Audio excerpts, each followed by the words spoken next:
Welcome to Daily Wisdom, Walking the Path with the Buddha, a podcast shared by David Roylance. This podcast is dedicated to guiding you to completely eliminate the discontent mind and the suffering it causes by attaining enlightenment. Learn and practice the teachings of Gotama Buddha that will guide you to fully attain a peaceful, calm, serene, and content mind with joy. To support this podcast, visit patreon.com/support Buddha or visit buddhadailywisdom.com, where you will discover a full range of courses, retreats, and online learning resources to assist you on the path to enlightenment. Now, here's our teacher to share more.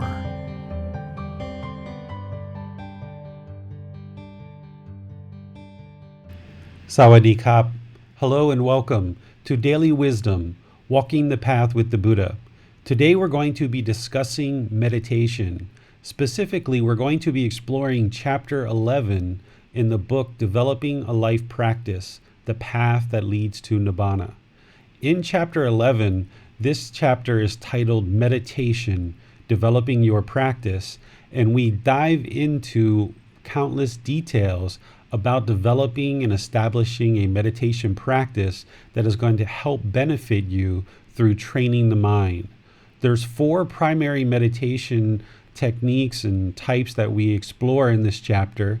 There's also 4 different meditation postures, and there's a lot of other content that we dive into as part of this chapter. So today we're going to be jumping into this content and making sure that you have an opportunity to fully understand all the different aspects of developing a meditation practice and give you a chance to ask questions so that you can further develop your meditation practice. So let's discuss this and move forward with your learning today. First, let's discuss kind of why we would actually want to meditate to begin with. Meditation is part of the practice and teachings that Gotama Buddha shared in order to train the mind to this enlightened mind state, or this mental state of enlightenment or nibbana. This mental state is a purification of the mind. It's a training of the mind to eliminate greed and craving, essentially the same thing, hatred, anger, also ill will is in there, and we have frustration, irritation, annoyance, all those things coming out of that same poison. And then delusion, ignorance, or unknowing of true reality. So these 3 poisons are essentially what we're working to eliminate from the mind through this training of the mind and purification of the mind. So we have greed, hatred, and delusion, or craving, anger, and ignorance, or unknowing of true reality.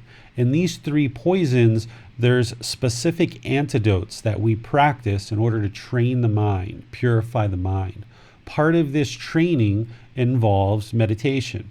It's not 100% of the training. You can't meditate your way to enlightenment. It's not possible. There's a lot more that you need to learn and practice as part of attaining this mental state of enlightenment. But today in Chapter 11, we're going to be exploring meditation because it is such an important aspect of the training of the mind that it's very important that you have very detailed teachings and guidance on developing a meditation practice. Because while you can't meditate your way to enlightenment, you wouldn't be able to get to enlightenment without meditation either. So it's vitally important that someone does develop a regular, consistent practice of meditation. So let's get into this chapter and into this content. The first thing that I would like to share with you is just a few words from Gotama Buddha on meditation, just some very general teachings that he shared. Of course, in his teachings over 45 years, he shared extensive details on meditation and various reasons and purposes and how to actually meditate and things like this. But we don't have time to go through all of that he taught in his 45 years. So I just want to give you kind of some general guidance of some things that he said that I think can help guide our discussion here and help you understand why we're actually meditating. One of the phrases that I like to share that he shared is he essentially said, meditate or lest you will regret it later. His actual words on this were a lot longer than this. He actually said, meditate, bhikkhus. Do not be negligent, lest you will regret it later. Essentially, what he was saying is, don't be complacent, or else you will regret it later. And he says, this is my instruction to you. That is essentially what he shared. Now, we don't know 100% of what he was saying by lest you will regret it later. He didn't use guilt or shame or fear in order to teach and share his teachings, because part of his teachings were to actually eliminate guilt and shame and fear from the mind. So he didn't use that in order to motivate people, in order to practice his teachings. This particular phrase is probably the closest thing that I've ever seen to Gotama Buddha kind of nudging a little bit and just kind of reminding people to learn and practice these teachings, or else you'll regret it later. What I feel that he was probably referring to here is the cycle of rebirth, because we know that if you don't attain enlightenment in this life, you will be reborn into a new existence. And being reborn is not the goal, particularly if you haven't learned or practiced these teachings at all, and you're reborn into one of the lower realms of hell, afflicted spirits, or animal realm. These realms are essentially like prisons. Once you're reborn into one of those realms, it's very difficult to get back to the human state again. Being in the human state is the perfect state in order to learn and practice the teachings, to cultivate the mind and actually attain enlightenment.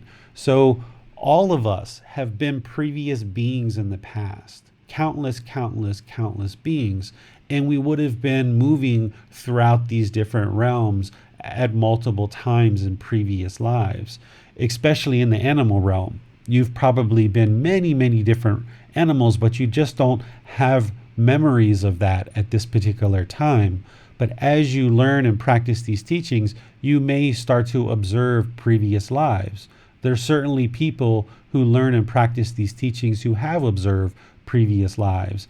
And if you haven't had that experience yet, then that's okay. Not everybody will who attains enlightenment, but there's a good chance that you might at some point. And if you do, you will have the truth to know that the cycle of rebirth is actually real. It's truth. It's 100% true. But I feel that that's essentially what Gotama Buddha was referring to here when he said, meditate, or lest you will regret it later. Because if we go through this life and we're complacent and we don't actually apply time and effort and energy to learn, practice these teachings, and actually do meditation, which is going to help to train the mind, and we're actually reborn into another existence, especially in the lower realms, it's going to be extremely hard to ever get back to this human state again.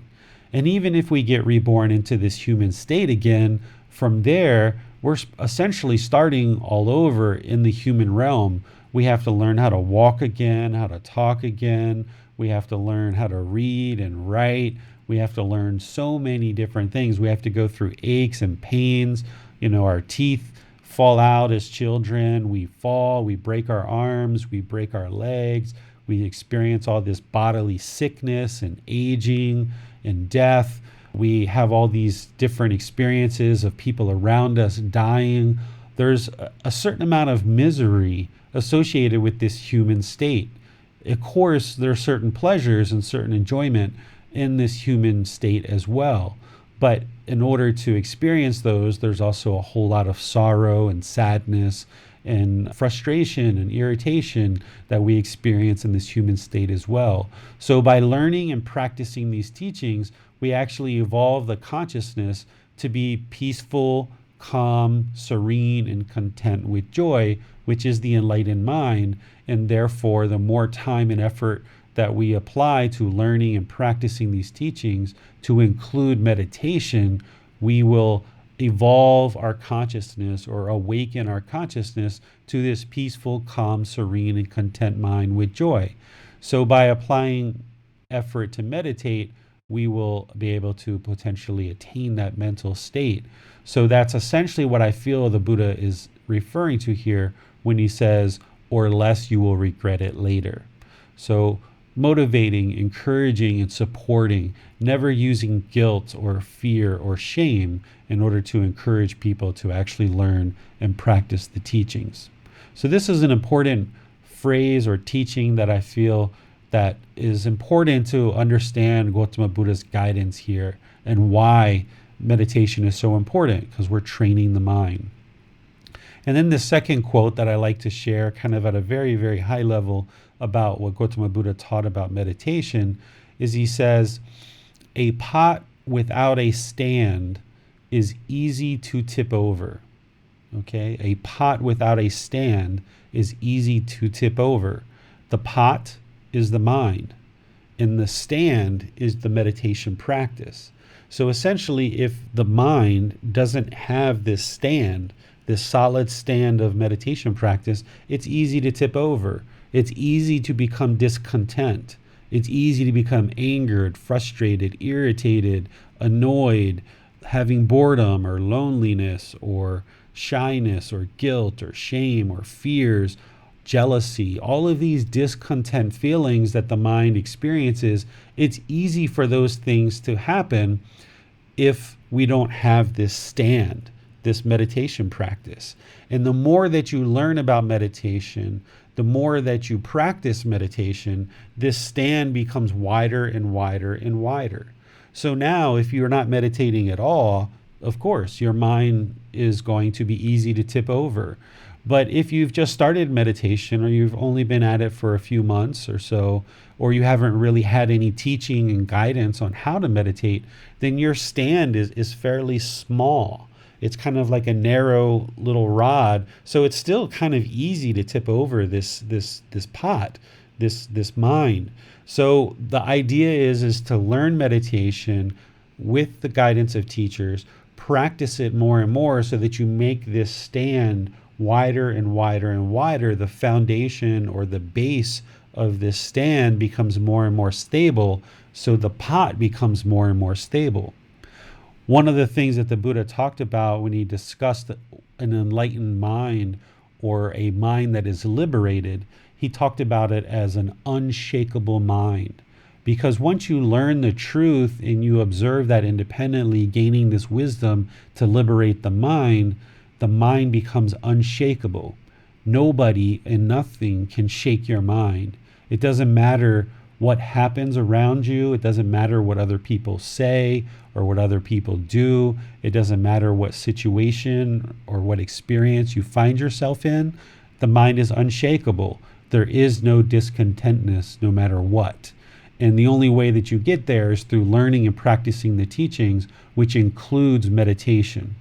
So a pot without a stand is easy to tip over. Another way to say that is a pot with a stand is difficult to tip over.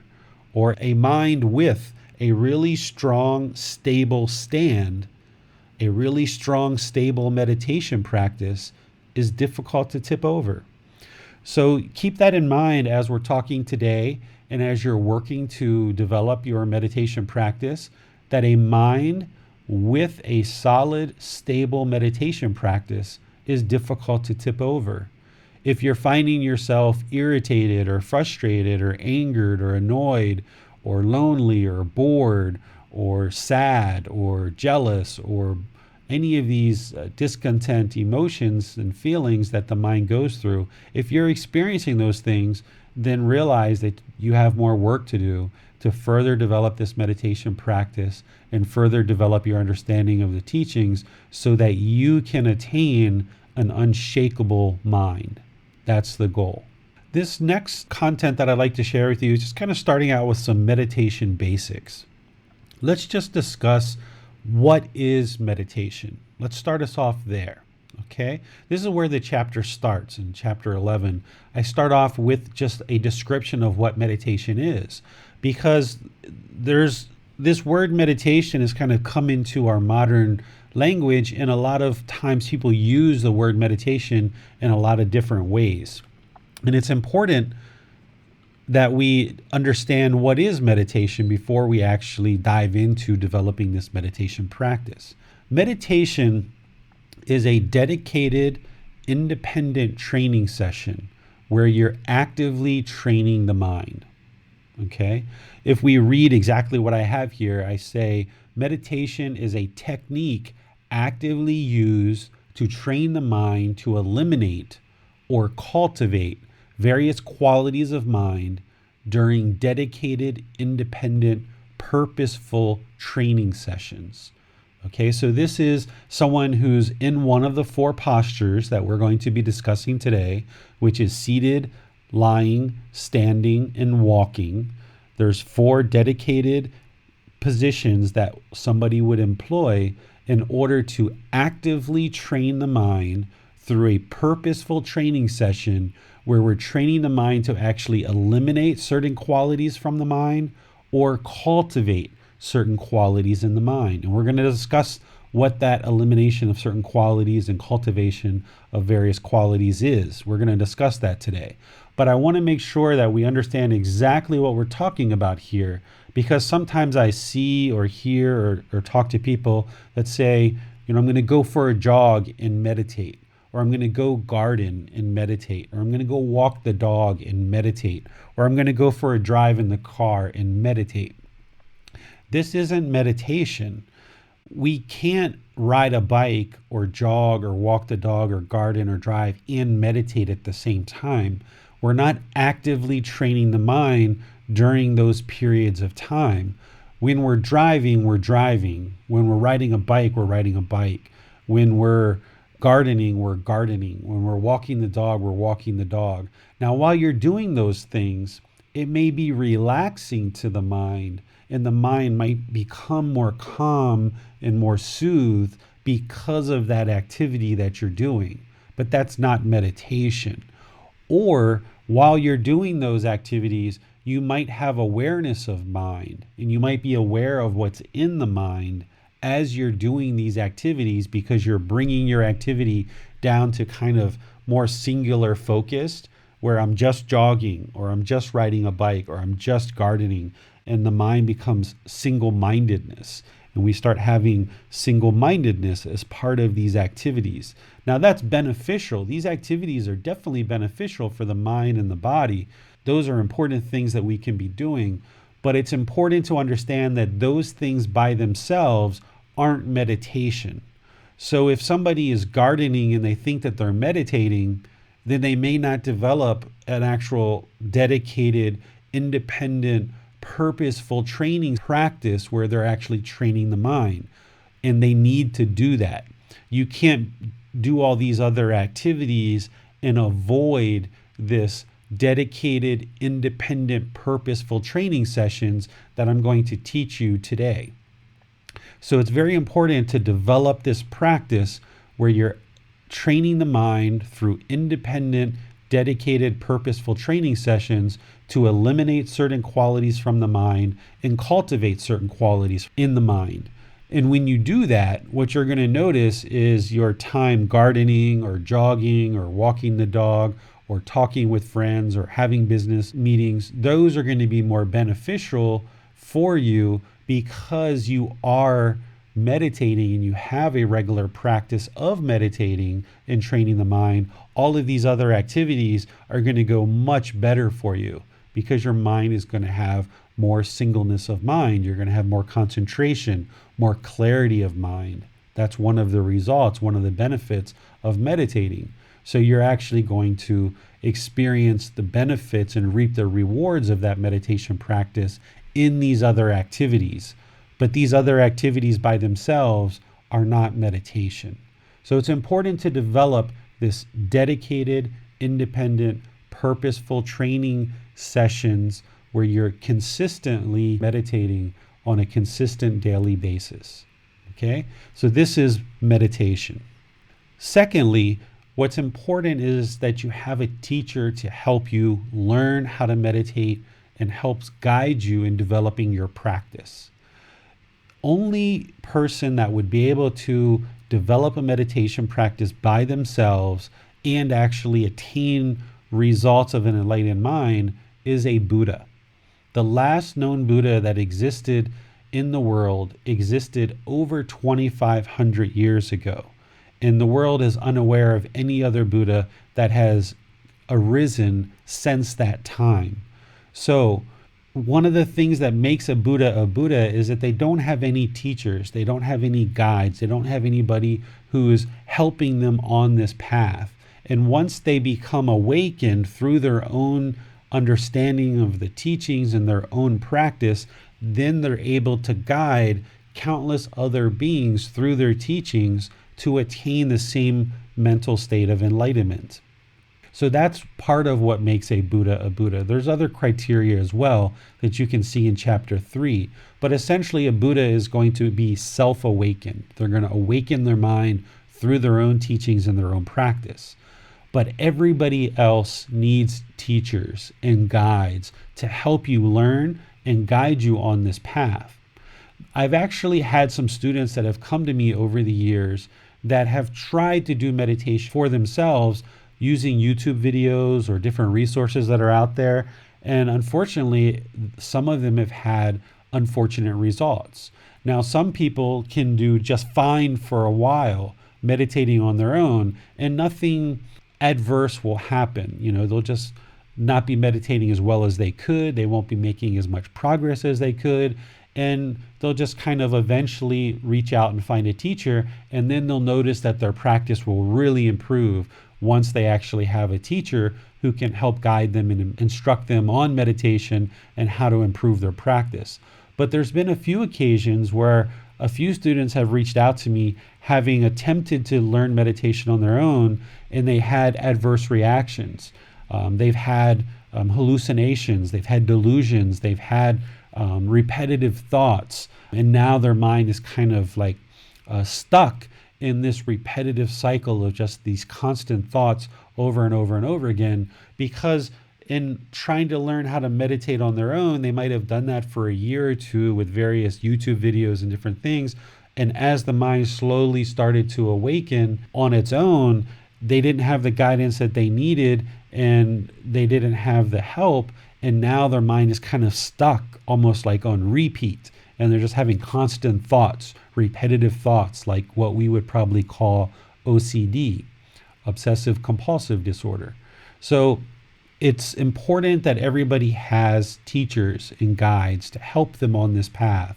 Meditation teacher should be able to guide you and help you evolve your practice. And you should be able to see that through learning with a teacher that you can practice what they're teaching you, and those teachings are leading the mind to a better and better condition.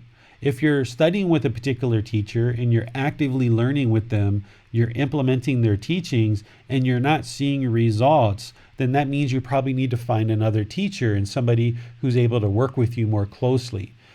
But any teacher who's walked this path and is further along in their practice should be able to guide you, encourage you, and support you in developing a practice. And when you learn their teachings and you implement them, you should see the condition of your mind improving. That's one of the wonderful things about Gotama Buddha's teachings, is they're not based on belief. Everything should be independently verifiable.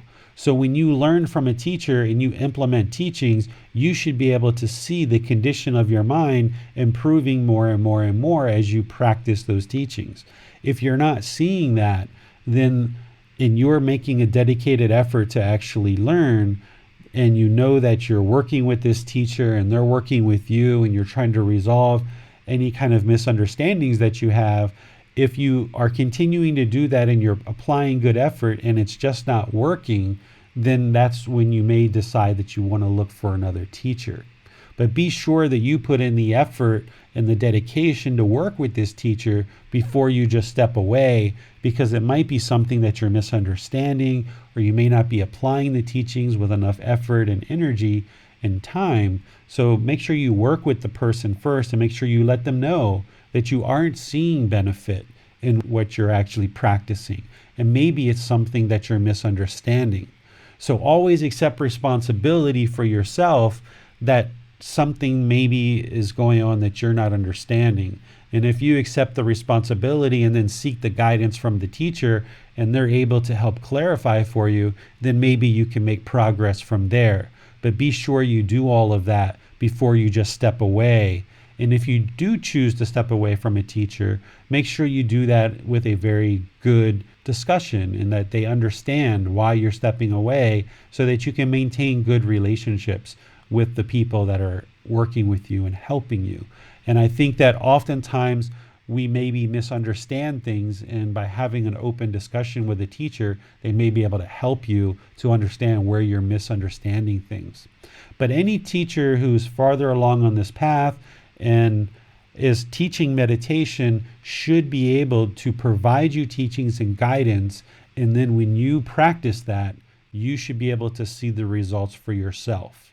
That's the difference between belief and someone who's seeking the truth, is that you should be able to develop wisdom through the teachings, apply those, and see the benefits of the condition of the mind improving. The third thing that I would like to share here is part of just kind of the basics, is that there's 4 positions for meditation. There's seated, lying, standing, and walking meditation. We use these different positions for different reasons. And as you talk with various teachers, they may share with you their experiences in using these different positions and why they use them, how they use them, and which situations do they employ the various positions. So let's just kind of discuss some of that right here on these basic positions. Typically, when I teach meditation, I teach people in the seated position to get started, because that's an obvious way to get started. That's kind of the way that most people learn meditation. That's probably the way that most people end up doing meditation the most, is through seated meditation. But there's other postures for other reasons as well. But seated meditation is usually where people start.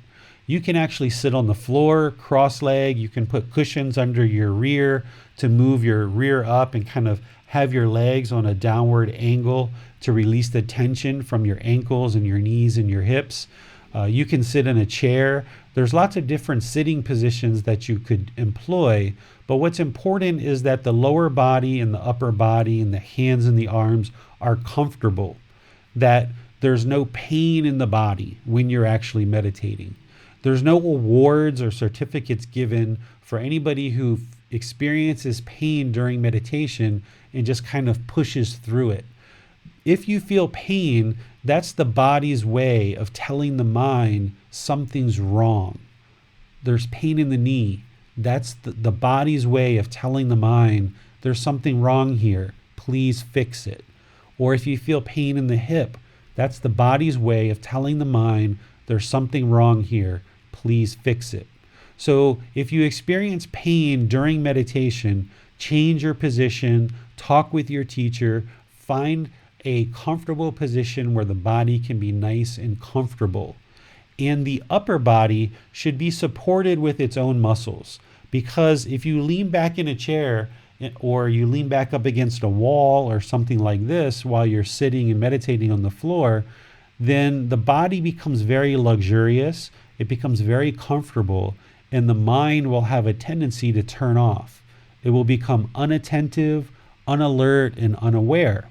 If we're going to be training the mind in this dedicated, independent, purposeful, active training session, then we need to keep the mind attentive, alert, and aware. So to do this, you use your upper body muscles to support your upper body with your own muscles, rather than leaning back in a chair or leaning up against the wall, because the mind's going to have a tendency to kind of turn off and become unalert and unaware, unattentive.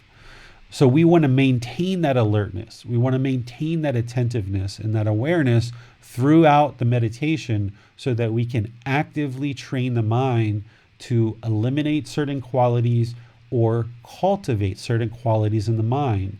And the way to do that is to engage the upper body muscles to ensure that you're supporting your upper body with your own muscles and not leaning back up against any structure. Now, as you get older, 70s, 80s, 90s, and your body is frail, if you need to lean back in a wheelchair or something like this, then go ahead and do that. But just work to actively maintain your alertness of the mind. And while you're younger, hopefully you're learning and practicing these teachings so that by the time you're 80, 90 years old, you're already enlightened. So you're just kind of maintaining the quality of your mind at that point. There's not a whole lot of work that you need to really employ. You're just kind of maintaining your enlightened mind state. But if you do get to that point where you can no longer support yourself with your upper body weight, then sit back in your wheelchair and use a little bit of support. Or move to the lying position. The lying position is really great if you have pain in your upper body. Even nowadays, sometimes I'm doing certain things and I pull a certain muscle in my back or my hips or my waist, and it's uncomfortable for me to sit. There's nothing that I can do either in a chair or on the floor to get the body comfortable, and the body's completely in pain for various reasons. And that's where you might decide to employ lying meditation. Because by lying flat on the floor, or if you happen to be in a hospital bed or something like that, by laying, you actually are resting the muscles entirely. All the muscles in the body are completely relaxed, and you can still actually meditate in the lying position. Now, one of the things with the lying position that you need to be aware of is the mind has a tendency to turn off, right? You may actually fall asleep. So the mind may become unaware, unattentive, or unalert. So in lying position, what I notice is usually within 15 or 20 minutes, my meditation is usually pretty much over at that point because the mind has become so relaxed. So still getting benefit, still getting training in this dedicated session, but in the lying position, I tend to only use it when all the muscles or certain muscles in my body are so uncomfortable that I can't sit. That's one reason why I would use lying meditation position. The other situation that I use lying meditation position in is if I've been injured. There's been situations where I've been physically injured, like a motorbike accident or something like this, and my leg or my knee or my ankle is such that I can't even sit in a chair, and I'm laying in a hospital bed hooked up to an IV. And in that situation, lying meditation position is the only option that I have. So I'll use lying meditation at that time. The third reason why I might use lying meditation position is if I've got this dedicated, consistent meditation practice where I tend to use seated meditation most often, and there's certain situations where you may be laying in bed and you may be interested to fall asleep. And what you might notice is as you're trying to fall asleep, the mind becomes a little bit busy thinking about different things. If you notice this and you've got your daily meditation practice already established, while you're laying in bed, you can actually do a little meditation by focusing on the breath, using breathing mindfulness meditation that we'll talk about today, and it will actually help you to fall asleep. So while meditation is a active, dedicated, independent, purposeful training session that you need to have a consistent daily practice of doing, you should do it that way. But as you're doing that and you've already got some really good training, you can actually use meditation to benefit you if you're noticing that you're in a strange setting, or you're at a hotel, or you're at a friend's house, or even you're at your own home and you're having trouble falling asleep. You can actually use laying meditation, focus on the breath, and what you'll notice 5 or 10 minutes into that is you'll doze off and go to sleep. So you can use this as a benefit to helping you induce sleep. But you don't want that to be your core training session, because if all you're ever doing is training the mind for 5 or 10 minutes and falling asleep, then you don't have a daily consistent practice where you're cultivating certain qualities or eliminating certain qualities. So the third way of using lying meditation position is to actually help induce sleep, if that's something that you need help with. So that could potentially be a way that you'd choose to use the lying position. Standing position can also be helpful if you can't sit. If you can't sit and you're noticing that you're having pain in certain parts of your body, but standing up would allow you to actually meditate, what you'll notice is standing meditation will keep the mind more active.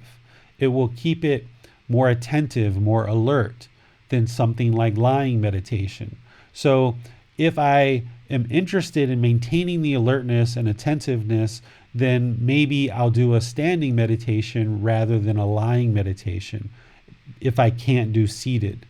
Another way that I might use standing meditation is, let's just say I'm at a bus stop or I'm in line somewhere and I'm there for 10, 15, 20 minutes waiting for something and I have nothing else going on. I might just kind of stand quietly, close my eyes, and do some meditation for 5, 10, 15 minutes while I'm standing there waiting for the bus or waiting in line for something that has a particularly long line.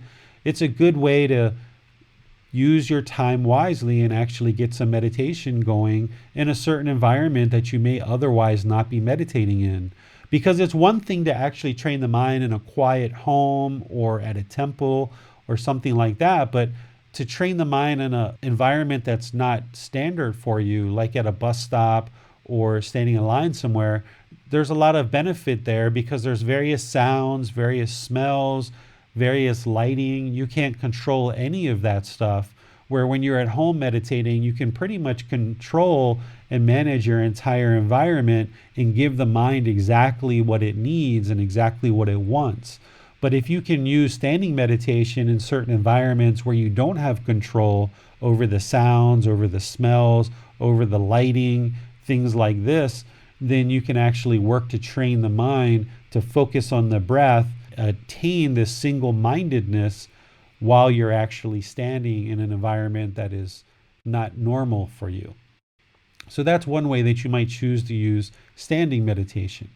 And then walking meditation, we talked about this in a recent session on Wednesday, where I talked about how you can use walking meditation in similar ways as I just described for standing. So if in seated meditation you're falling asleep or you're dozing off or things like this, you can use walking meditation to maintain the alertness of the mind. So if you're noticing that you're kind of drowsy and seated or lying meditation is kind of the last thing that you would be thinking about because you're so sleepy, then walking meditation may be a way to kind of maintain the alertness of the mind and actually train the mind with walking meditation. Another way that you might use walking meditation is on the other side, is if your mind is too energetic and you feel like the last thing that you would think about is actually sitting down to meditate because the mind is too busy, too much chatter. And if you just sat down or lay or stand, it would be too busy and you wouldn't be able to focus on meditation. Then maybe you want to do some walking meditation to kind of empty the mind out, kind of exercise the body a little bit, and then if you choose, move to a seated or lying or standing afterwards. Or maybe you just do walking meditation as a standalone. So these 4 positions are 4 different positions that you can employ to keep the body comfortable but not luxurious so that you can actively train the mind. Now, some of these suggestions that I just gave you for these 4 positions are ways that I've used these different 4 positions. But I only know that those things work in that way because that's how I used it. I practiced and used them in different situations to see how they worked. But you've got to try this for yourself so that you can see it. Don't just take my word for it. If there's a certain situation that you're being confronted with in your meditation practice and you're noticing certain challenges, then use some of the suggestions that I just gave you, moving into these different positions to address those challenges. But don't be afraid to actually use these positions in different ways that I didn't describe today. If you're noticing a certain challenge in your meditation practice and you decide to use one of these positions in order to confront that challenge and get over that challenge, then do it. Because your experience with these 4 positions and my experience with these 4 positions will most likely be very different. But if anything I share with you is beneficial and it's helpful, then use it. But if there's something that I'm sharing here that isn't beneficial, then don't use it. and come up with your own solution using these different 4 positions. One thing to keep in mind is that if you're used to meditating in the seated position all the time and you've never tried any of these other positions, you should absolutely try some of these other positions, because you're not always going to be able to sit, because we know that that's permanence. Everything is impermanent, including the human body. So if 100% of your meditation practice up to this point has been in the seated position, if you've got a really good, stable meditation practice going, you should try lying meditation occasionally. You should try standing meditation occasionally. You should try walking meditation occasionally to kind of mix it up a little bit, challenge the mind, kind of test it a bit, and put it into various situations that aren't normal. Because what will happen is the mind will have a tendency to latch on and hold on to a particular meditation position that it really likes, that it craves, that it has a desire for, that it has this longing and strong eagerness to do seated meditation all the time. So even if your seated meditation is going really, really well and everything's cranking on all cylinders and you're getting a lot of benefit out of your seated position meditation, that's actually a good reason to actually try some of these other positions to challenge the mind and test the mind. So you can use these 4 positions in all of these different ways that I just described, and you may even come up with other reasons why you might choose to employ these different positions. But notice that Gotama Buddha gave us these 4 positions. He didn't give us just one, because he understood impermanence. He understood that the human body is impermanent. So we're going to need these 4 different positions at different times in our life. So it's good to work with these different positions and try them so that you can train the mind and test the mind in these various ways using these different positions. And you'll notice pros and cons about all of these different positions. And then when you've got that wisdom, then when you need these different positions, you can kind of pull it out and use them at different times.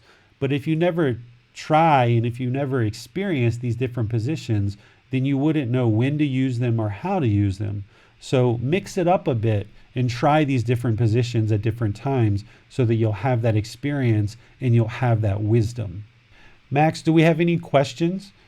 Yes, so Alan Rogerson asks, what's the best way to overcome torpor when establishing a regular meditation practice?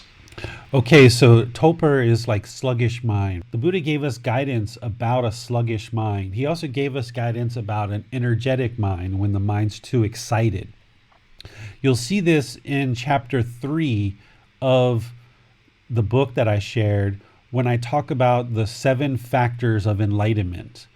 There are 7 factors of enlightenment that the Buddha gave us that we need to practice all 7 factors in order to work towards enlightenment. And these become more important as you get closer to the end of the path, but this guidance is really good for you, not only during meditation, but outside of meditation as well. So let me just kind of share that with you. What he talked about is he said, mindfulness or awareness of mind is good all the time. He said, we should always practice mindfulness, awareness of mind. But then he goes into the other 6 factors of enlightenment. He talked about investigation, energy, and joy. That's what we should practice when the mind is sluggish. When the mind is excited, we should practice tranquility, concentration, and equanimity. Tranquility, and I've got all the description in here. If you read the book in chapter 3, I explained what each one of these factors are in detail. So that's what you can practice prior to meditation in daily life. If you're noticing that the mind is sluggish, if it's kind of bored, if it's slow, you can practice investigation, energy, and joy. Okay? If it's too excited, you can practice concentration, tranquility, and equanimity. And then he says mindfulness, the 7th factor, we should practice all the time. It's always good. But during meditation specifically, if you're noticing that your mind is sluggish or slow, then I suggest that you change positions. If I'm in a seated position and I'm noticing that the mind is sluggish and slow, then I'll move to either standing or walking. If I'm in lying meditation and my goal isn't to rest the mind and fall asleep, then I'll move to standing or walking. That's the way to invigorate the mind through changing your position. Now, something else to keep in mind is if you're noticing that the mind is sleepy or sluggish during meditation, is in some situations, if you're not getting enough rest and enough sleep, then just go to sleep. Just go to sleep. I've had plenty of situations in my practice where I've sat down to meditate and I've been 5, 10, 15 minutes into meditation and my mind just becomes super sleepy. And I realize that I just haven't been having a much of a sleep during that period of time for that week or two. And rather than push myself to meditate, I'll just go to sleep because at that particular moment, that's what the mind needed. It needed sleep. It needed rest. So I gave it what it needed rather than just pushing and pushing and pushing because there's always another day.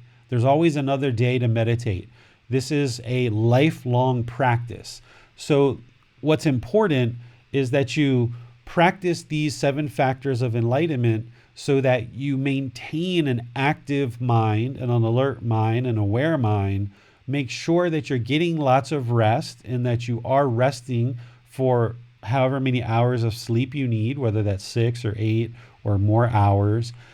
Make sure you've got those things as kind of prerequisites to developing your practice. But if you're just starting your practice and if you're noticing that every time you're meditating, you just keep being sleepy all the time, then you should look at your life and see if you're really getting enough sleep and a good quality sleep. And if you're not, then just go to sleep and get some sleep and to make sure that you're getting good quality sleep. But stay dedicated and committed to your meditation practice so that you're building out this more and more of a meditation practice. And what you'll notice is your quality of sleep will get better and you'll probably need less and less and less of it. There were certain times in my life where I would sleep 12, 14, even 16 hours a day because of what I was doing to myself in terms of my mind. And then the more and more that I learned these teachings and practiced meditation, the amount of sleep that I needed in a given day became less and less and less. So you kind of have to find the middle here. If you're noticing that you're not getting enough sleep, make sure you're getting enough sleep. Make sure you're dedicating time for your meditation practice. You should have multiple sessions throughout the day. Definitely 1, 2, and if you can get 3, then that's great, but you might not always be able to do that. Maybe it's only on the weekends or times off from work that you'll be able to get more meditation sessions. And as you meditate more frequently and more volume, you'll probably notice that you need less and less sleep, which essentially gives you more and more time for meditation. But while you're actually meditating, if you're noticing that you're becoming sleepy, just change to either standing or walking position. Thanks for that, David. And Alan also asked a follow-up. It's actually not a follow-up, but it's a new question. He says, I often feel mentally exhausted after meditation. Is this applying too much will or effort? No, not exactly. As you're training the mind, as the mind becomes more and more awakened, it actually can become very sleepy, or as you're talking about, exhausting, right? Because it's an active training of the mind. If you went out and did a bunch of weightlifting and you worked out the body is going to be very tired at the end. So if your mind is exhausted or tired at the end of meditation, it means you probably trained it, pretty actively, and you've got a really good session in there. And that's why I usually will meditate in the morning for sure, and in the evening for sure, because oftentimes what will happen is the morning session, it's getting me ready for the day and kind of getting things really well established for the day. And then the evening session, it really leads me into a really good night's sleep, where I'm very sleepy by the time that I'm done meditating at the end of the day. So if you're noticing that, then that's actually kind of one of the benefits of training the mind, is that it's going to become sleepy, it's going to become exhausted, and that just shows that you're actively training it. And you'll be able to easily fall asleep. This is one of the reasons why some people will say, I don't like to meditate. My son does this sometimes. He's 7.5 years old, and he says, Daddy, every time I meditate, it just makes me sleepy. And this is because he's craving the excited feelings. He's craving that excitement. So when he meditates and it calms him down and it brings his mind down to a calm place, he doesn't like that. That doesn't feel normal for him. It's not what he would desire. He desires that exciting, active mental state. So I know that him meditating is helpful and him calming down is beneficial, and he sees that over time as well. But every once in a while, he talks about how it makes him very sleepy, or what you're describing, Alan, as kind of exhausted. So that's a normal aspect of meditation, and I don't necessarily think you're pushing yourself too hard. If you're doing this in the morning and you're noticing that you're becoming very exhausted and it's not giving you the energy you need for the day, then maybe you want to back off just a little bit and maybe use the evening time for a more intensive session where you can actually sleep afterwards. But that's actually one of the things that you'll notice is the more you train the mind, it will become very sleepy. And this was common during the lifetime of the Buddha, that as he would talk and teach various people, they would actually fall asleep. Now today, if somebody fell asleep in class, we would probably consider that rude, or we would say that the person isn't attentive or whatever. But as the mind is becoming liberated, it's being freed of this stress, it's being freed of this attachment, this ignorance or delusion, this unknowing of true reality is being actively eliminated from the mind through gaining wisdom of these teachings. Oftentimes people get very sleepy as part of just learning the teachings or reading the teachings in a book. In Thailand, it's kind of common for people to listen to the Buddhist teachings as a way to help them fall asleep at nighttime. So this is kind of common. It wouldn't concern me, but you may want to try to decide where's the best time for you to actually create that real active, engaged meditation session where the mind becomes exhausted. Because if you're doing it in the morning prior to doing a lot of work, it may cause complications to your daily life. So you may want to kind of throttle it back a little bit and use your real active sessions when the mind becomes exhaustive at a time where you can actually rest when the meditation is finished. Okay, so we have a question from a different Alan on Facebook, and Alan asks, is it normal if we feel numbness on our feet after about 30 minutes of sitting meditation? You'll experience different sensations in the body as part of meditating. If you're feeling numbness in the feet, this can be from circulation that's not circulating in the lower body. If you're doing seated meditation and you're cross-legged, it could be from a nerve pinching. So I would suggest adjusting your body positioning so that you don't experience the numbness in your feet. While it's not normal, it's not something that's desirable, it's not abnormal either. It happens, and it's part of the body not being in a comfortable position. So if it is happening, that's normal, but it shouldn't be happening. You should take steps to resolve that by maybe putting cushions under your rear to open up your hips a little bit so your legs are going on a downward direction, opening up your knees a little bit to allow the circulation in the nerves to get more fluid throughout the lower body during meditation. You can also try standing meditation, laying meditation, and walking meditation as well. But this shouldn't be happening, but it's normal for somebody whose body isn't getting the fluids that they need throughout the lower body. So definitely work to find a solution to that by changing the position of the hips, the knees, and the ankles if you're doing seated meditation. Question from Chris on Zoom. Chris asks, can meditation ever become a craving issue? Can craving meditation ever become a problem or an addiction or in any way negative? Every single thing in life can become a craving. This is something that we talked about, I think on Wednesday. There was a lot of questions around craving. So somebody asked me, is chanting a craving or an attachment? Is writing in a journal an attachment or craving? Every single thing in life, it can either be a craving or not. So if your mind is attached to meditating and it expects meditating, if it has a longing, a strong eagerness, this craving, this attachment, this desire to meditate, then yeah, the mind's going to be discontent because it's not going to be able to meditate all the time.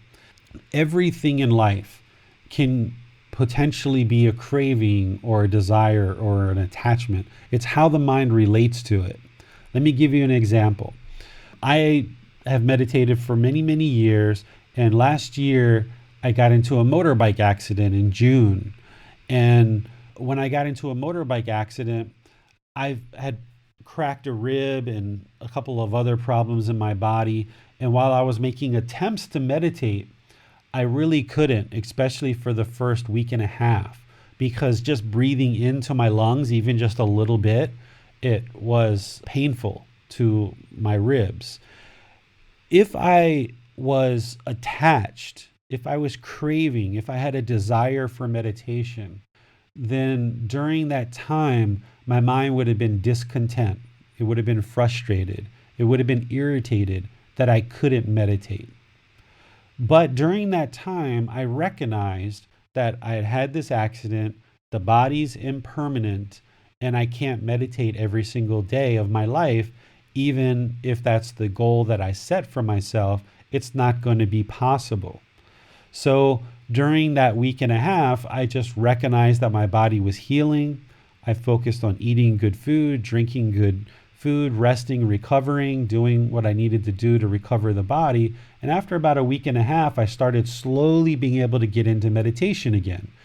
And even at that point, I still couldn't chant because I couldn't get air into my lungs enough to chant, but I could slowly start meditating after about a week and a half. And then by about the third week mark, I could start chanting again. Whereas if I was attached to chanting or I was attached to meditation, if I was craving it, the mind would be discontent. That's how you can determine whether something is an attachment or not, whether it's a craving or not, whether it's a desire or not. Because anytime there's craving, desire, attachment, longing, grasping, a strong eagerness, the mind's always going to be discontent. So wherever you see discontentedness of mind, then you know that you have attachment. You know you have craving. You know you have a desire. So yes, meditation can be a craving, desire, or attachment, but it doesn't need to be. It's how you train your mind to either be attached or not. Chanting can be an attachment or not. Children, relationships, jobs, possessions, income, everything in the world can be a craving or an attachment, but it's how you train the mind to not allow it to be a craving or an attachment. So there's no such thing as a good attachment. There's no such thing as a good craving. There's no such thing. Anytime there's craving, desire, attachment, grasping, holding, longing, a strong eagerness in the mind, it will always, always, always lead to discontentedness.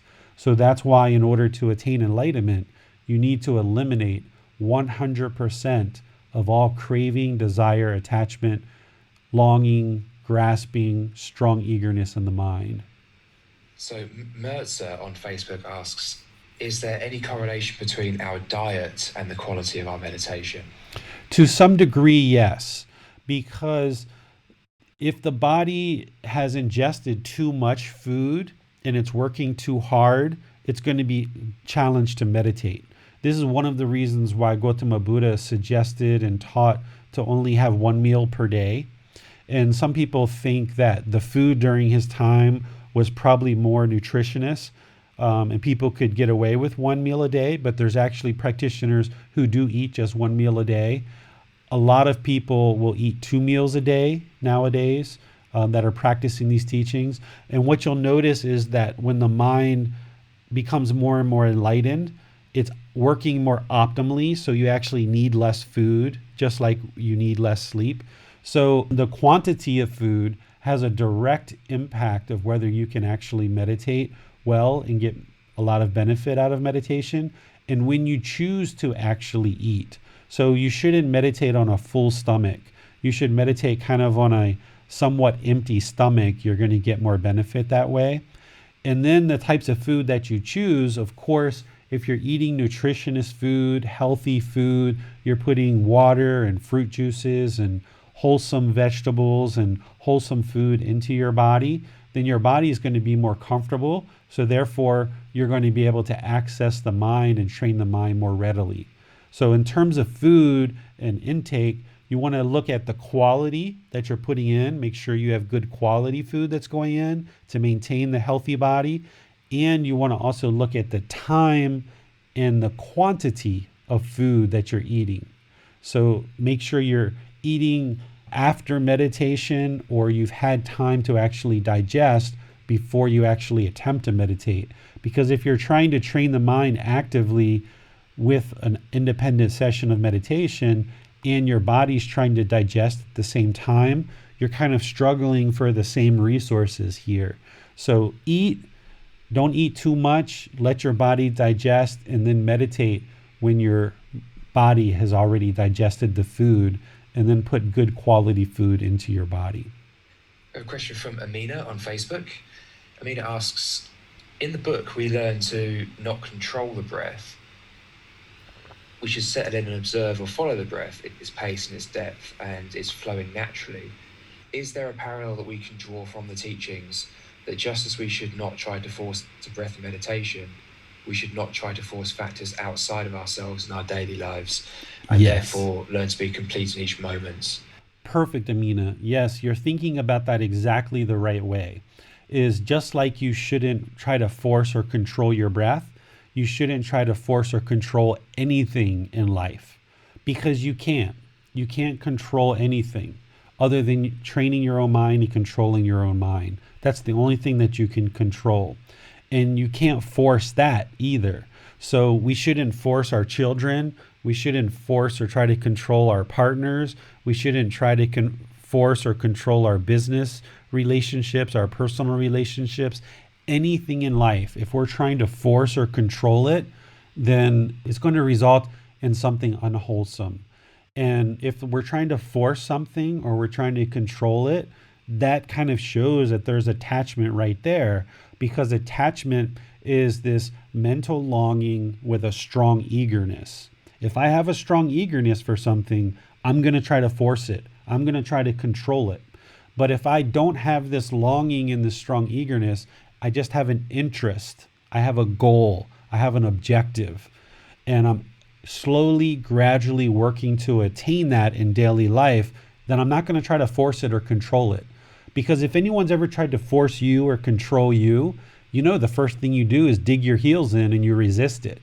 So why would we ever try to control or force anything? Because when we do, the people are just going to dig their heels in and resist what we have to say or what we're trying to influence anyway.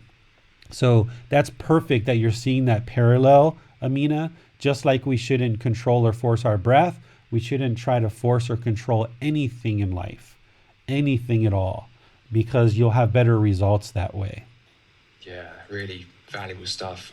As a follow-up for myself, is it fair to say that the only thing we can really control is the choice we make in the present moment? Yes, exactly. You can only control your own mind. And as you're saying, Max, because you can control your own mind, you can control your own decisions. Sometimes people think that there's kind of like this predestiny, or life is already kind of predetermined for us, and we can't do anything about it. We're just kind of subservient to this supreme being that is controlling everything in the world. This is false. This is delusion. This is ignorance. This is unknowing of true reality. Whether you believe in this supreme being's existence or not, there's nothing controlling us. We have 100% free will to make our own personal choices. And it's through those own personal choices of us training the mind, controlling the mind. We have free will to make any decisions that we would like in this life. And all of those decisions lead to wholesome results if we're making good, wholesome decisions. And we have 100% ability to do that. That's what made Gotama Buddha's teachings so revolutionary at his time, because all the people around him had been trained and believed that they had to pay money to these Brahmin priests, and by paying them money to pray on their behalf, they just went back to the farm and their life either got good or bad based on how much money they gave to the priest. Well, of course, that's corruption, and it didn't work. When the Buddha came in and said, hold on a second, you guys have 100% ability to influence the quality of your mind and influence the quality of your life through your own personal choices, this was revolutionary to them. And what you'll notice is the more you learn and practice these teachings, training your mind with meditation, you'll be able to control your mind. And thus, you'll be able to control your decisions. You can make very good decisions that better influence the outcome. And you'll have much better success that way than if we just kind of throw up our hands and say, oh, life's already predetermined. Whatever is going to happen is going to happen. There's this supreme being controlling every little aspect of life. We're just a robot, and we just have to go through life and accept whatever happens to us. No, that's not correct. We can learn, we can gain wisdom, we can train the mind, we can control the mind, and therefore we can make very good decisions which have good outcomes, good wholesome results. That's what makes these teachings so powerful. And then you can actually see the results of those decisions as well. Okay, we have a couple more, but I have a feeling they're going to be answered in the next section. So I suggest we push on and maybe come back to those if they're still open. Okay, let's continue on and see what else we explore and cover. And if I don't answer those, Max, then just make sure you ask those as we get to them. Okay, let's talk about the different types of meditation. There's 4 main types of meditation. There's only 2 that every single person needs to learn in order to attain enlightenment. I don't know how many meditations are in the world. There's umpteen number of meditations that have been developed over the time, but there's only 3 main ones that the Buddha talks about, and kind of a 4th one as well in his teachings. That's all he ever teaches in his teachings. And that's what I teach as well, because that's what leads to enlightenment. All these other meditation techniques that are out there, it's not what the Buddha actually taught. And if you spend a lot of time learning these countless iterations of meditation, then you're not focusing your time on actually training the mind and doing the work to improve the condition of the mind. So I only suggest that you learn 2 main styles of meditation. That's breathing mindfulness meditation and loving kindness meditation. The other 2 that we're going to talk about today are things that you may need at certain times. And that's where a teacher comes into play, that through you having a relationship with a teacher, we can actually recommend one of these other specialized types of meditations depending on what's going on with your mind. But I know that every single person is going to need these first 2 types. The first one is breathing mindfulness meditation. This is the one where we're training the mind to eliminate craving, desire, attachment. We're training the mind to let go, because this is the primary problem that the Buddha discovered with the mind, is that the mind has this tendency to hold on. It grasps. It has this longing, this strong eagerness to hold on to things. This is what causes discontentness of mind. This is why you're experiencing anger, sadness, frustration, irritation, annoyance, boredom, loneliness, shyness, guilt, shame, fears. All of these discontent emotions that you're experiencing, all these feelings, are because the mind has this craving, desire, attachment, this grasping, this longing, this strong eagerness. So breathing mindfulness meditation is training the mind to let go. Essentially, it's training the mind to accept impermanence, to recognize impermanence and accept it. I've gone through breathing mindfulness meditation in multiple sessions on Wednesdays and training you guys what breathing mindfulness meditation is and how to use it. If you haven't been involved in any of those trainings, I have them saved in podcasts. I also have them saved on our YouTube channel. You can go back, and there's been multiple sessions where I've trained and taught this particular style of meditation. And I'll be training more. Every Wednesday, we rotate between breathing mindfulness meditation, loving kindness meditation, and chanting. And we rotate those every 3 weeks, essentially. So this is the foundation of practice. This is the number one most important meditation that you need to establish as your solid stand, right? The pot without a stand is easy to tip over. This is your stand, which is going to help the mind become stable and steady, okay? We're working to eliminate this craving, desire, attachment, and we're also training the mind to come into the present moment and attain singleness of mind or single-mindedness, okay? Because in breathing mindfulness meditation, when the mind goes to the past, we bring it to the breath. The breath is the present moment. When the mind goes to the future, we bring the mind to the breath and we train the mind to be in the present moment. When there's thoughts, ideas, and perceptions that come into the mind, we let those go and we train the mind to focus on the breath, because a mind that is focused on the present moment is going to have clarity, it's going to have concentration, it's going to have focus. And when you have single-mindedness, you can then make individual decisions one by one that is going to lead to good results.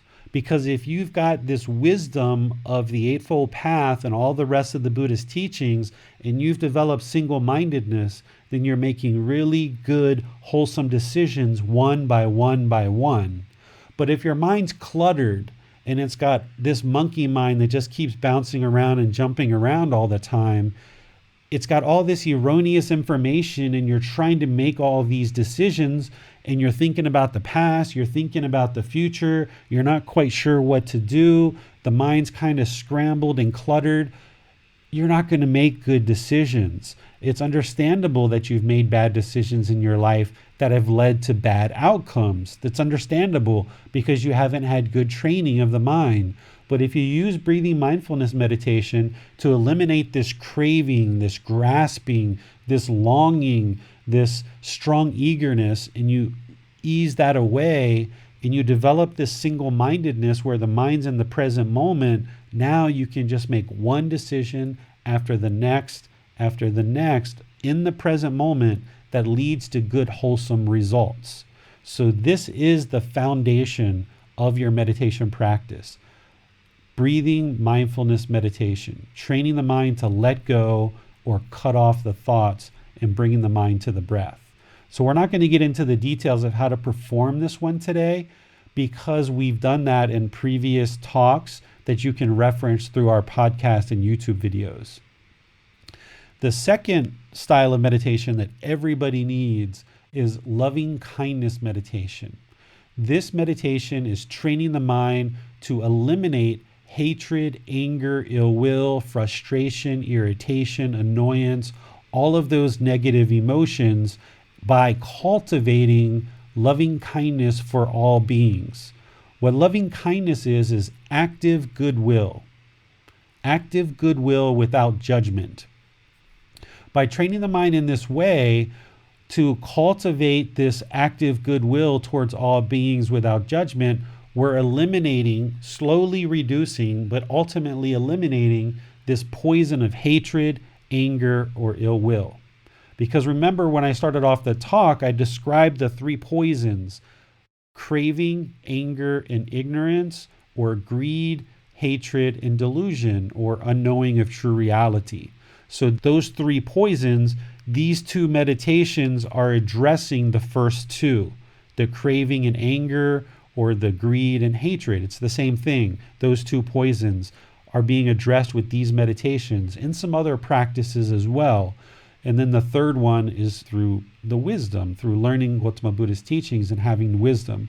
So loving kindness meditation is the second meditation that everyone needs, because we're all born with these three poisons. You haven't done anything wrong. The fact that you're angry or you have frustration or irritation or sadness or guilt or shame, you haven't done anything wrong. Your mind is your mind. This is what you were born into the world with. Everybody's born into the world with these same three poisons. But now that you're learning these teachings and you practice these teachings, you have the ability to eliminate these poisons. And these two particular meditations are what everybody needs. And that's how we know everybody needs these meditations, because we're all born with these three poisons. And those are the ways to eliminate them, is using these two meditations and other teachings as well. If you reference chapter 8, either in the book or the talks that I've done through podcast and YouTube, you'll see where I talk about the three poisons and specifically talk about the antidotes to the three poisons, because these meditations are part of the solution, but they're not the entire solution. That's why you can't meditate your way to enlightenment. These are part of the solution, but they're not 100% of the solution. But these two are the core meditations that every single person needs to learn in order to attain enlightenment, with breathing mindfulness meditation being the foundation, the number one priority, and then adding on to that, the loving kindness meditation. Now let's get into two meditations that I haven't talked about before, but I have them in the book. I'm going to talk about them and then I'm going to explain how to do them as well, since I haven't explored these in an actual talk before. The first one is meditation to eliminate sexual cravings. Okay? This is a kind of optional or specialized meditation that not everybody needs. Because if you're a person who has one partner and you're loyal to that partner and you just have kind of a normal active sex life with that one partner, you're probably never going to need this meditation. You're never probably going to need it. But if you find yourself with 2, 3, 4, 5 partners and you're having trouble being loyal to just one, or if you find yourself watching pornography and taking pleasure in seeing pornographic material, this is a particular meditation that can help you reduce that sexual craving and bring it down to kind of more of a middle. If you're finding yourself that you're masturbating constantly, 5, 10, 15, 20 times a day, this is a strong sexual craving. In this particular meditation, I'm going to cover it in detail after this, will bring that sexual craving down to the middle, and you'll need to use this particular meditation to do that. So that's one way that you can use this meditation. The second way that you can use this meditation is as you're getting closer and closer to enlightenment, as you get to the third and fourth stage of enlightenment, you actually need to eliminate 100% of sensual desires. This is one of the fetters. This is the fourth fetter, sensual desire. It's a craving that the mind experiences that needs to be eliminated in order to get to that third and fourth stage of enlightenment. You can actually attain the first and second stage of enlightenment while still having sexual contact. And not everybody is going to choose to eliminate sexual contact and go to the third or fourth stage of enlightenment. And if you do choose to do that, you may not choose that right now. So you may not need this particular meditation at this particular time. But if some point in your life you're having trouble to eliminate sexual craving from your mind, from your life, this is the particular meditation to do that. Whether it's now that you have too many partners, because that's going to cause problems if you have 3, 4, 5 partners at one time. It's going to cause problems. So you need to bring that down to one. Or if you're watching pornography and that craving is causing discontentness, or if you're masturbating consistently and that's causing discontentness of mind, this particular meditation will bring that down to a more kind of a moderate sexual life. Or if you are working through the stages of enlightenment, you're at the first, second stage of enlightenment, and you want to eliminate this sexual craving from the mind to get to the third or fourth stage, you could use this particular meditation to do that. So this would be two different ways that you can use this, but not everybody's going to need it. Some people can eliminate sexual cravings without any meditation whatsoever. And if you're doing that, or you're able to do that, or you choose to do that at some point in your life, then great. You don't need this particular meditation. The fourth meditation that I share is called meditation to realize non-self. Non-self is a teaching that I cover in chapter 4, the chapter about the Four Noble Truths. Just prior to the Four Noble Truths, I introduce the three universal truths. And the third truth is about non-self. This is the teaching that there is no permanent self. There is no you. There is no I. There is no me. Essentially, we carry this image in our mind that we think there's a permanent self. We think that there's a never-changing self in the mind. And because of that, we form ego and self-image, self-identity around this self, and it causes problems because now we're trying to defend the self. It's only the self that becomes discontent. If somebody says something to you negatively, if there's a self, you're going to get hurt because of the self-identity, the self-image. The self is still there. When somebody says something derogatory, you're going to get frustrated or angry because there's a self there. But if you eliminate the self and somebody says something negative, it doesn't bother you because there's nothing there. There is no self. There is no I. There is no me. Yes, there's a physical body here, and there's a consciousness, or there's a mind, but in the mind, in the unenlightened state, we hold this concept of a self, and because of that, we cause our own discontentedness. We get upset when somebody says something we don't like. Or if we lose our job, our ego is affected and we start feeling discontent. We feel sad. We feel somebody says something to us. We feel belittled, right? But when you eradicate this self, when you eliminate this self, when you eliminate this ego and you realize there's nothing there, that there is no permanent self, then the mind can be peaceful, calm, serene, and content with joy. The way that you know that there is no self is when you look at yourself when you were a child or a teenager or early adulthood, you looked at yourself at different ways than you do right now. The person who you are now is different than you were 10, 15, 20 years ago, or even 5 years ago, or even 2 years ago. You're a different person than you right now than you were back then. But in the mind, you think that there's this permanent self. You're holding on, you're grasping, you're craving, you have this strong eagerness to hold on to a self-identity, a self-image. And because the mind is holding on to this, this is why the mind becomes discontent. One of the reasons why it becomes discontent, because it's one of the attachments that the mind's holding on to. So there's lots of things that you need to learn and practice in order to eliminate this self, but this particular meditation can help you do that. I don't ever suggest that you do this meditation on your own and without guidance from a teacher, because if you just sat down and you tried to do this meditation right now, it's going to have very little effect because you haven't learned all the other teachings and you're not implementing this meditation at the appropriate time. There's a certain time, an appropriate time where you need to start focusing on eradicating the self. And just sitting down and doing this meditation that I'm going to teach you today isn't going to instantly eradicate the self. You need to do a lot more work before you actually get to this. This is something that you're going to focus on much closer when you get closer to the 4 stages of enlightenment. Typically, when I will introduce this with students is when I see that they're going through the jhanas.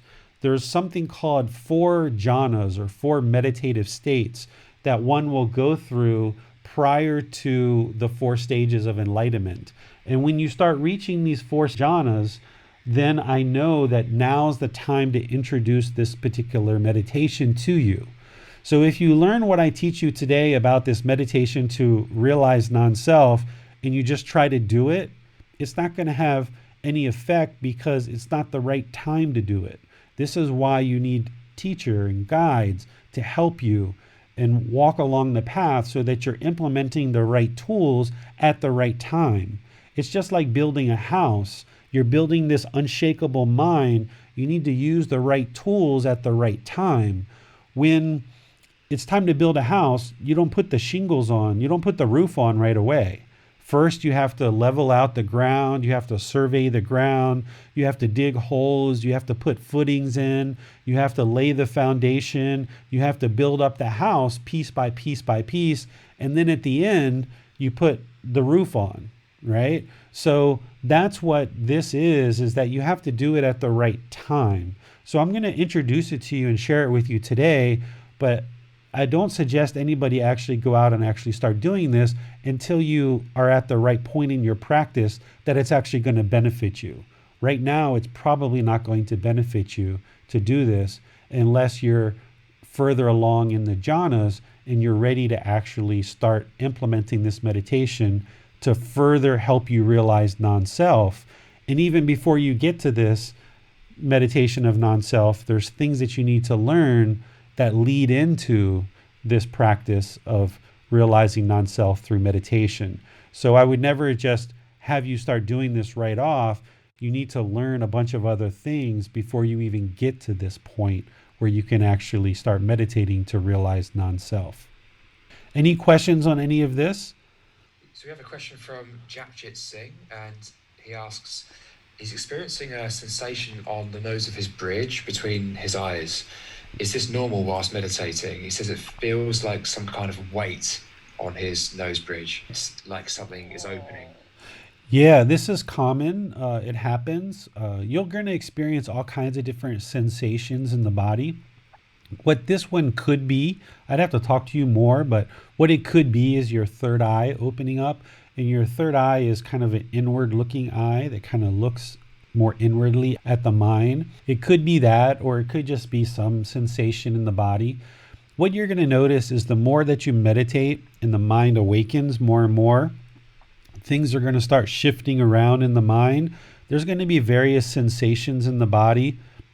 The mind produces all kinds of things, various sensations, various feelings. You might see various lights. You might feel your head is expanding. You might feel pressure in the skull. You might feel pressure in the head. All of this stuff is temporary.